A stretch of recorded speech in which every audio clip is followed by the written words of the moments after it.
quelques heures, les messages de soutien adressés à Elidia se transforment pour partie en messages de scepticisme, voire d'hostilité. Ces commentaires, ils ont été publiés quelques heures seulement après la publication d'une vidéo du streamer Fugu. Accusé de violence par son ex-compagne, Elidia, on le voit dans cette vidéo reconnaître certains gestes, comme des claques, mais rejeter la majorité des accusations.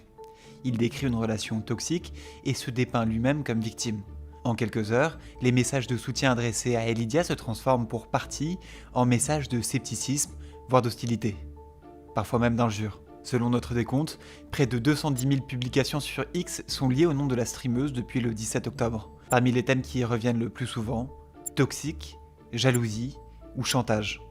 Mais derrière ce basculement, quelque chose de plus profond s'exprime.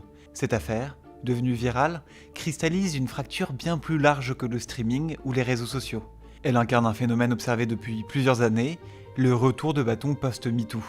Un moment où la parole des victimes, plus visible qu'avant, fait aussi face à une défiance croissante. Alors, pourquoi cette affaire est devenue le symbole de cette tension ?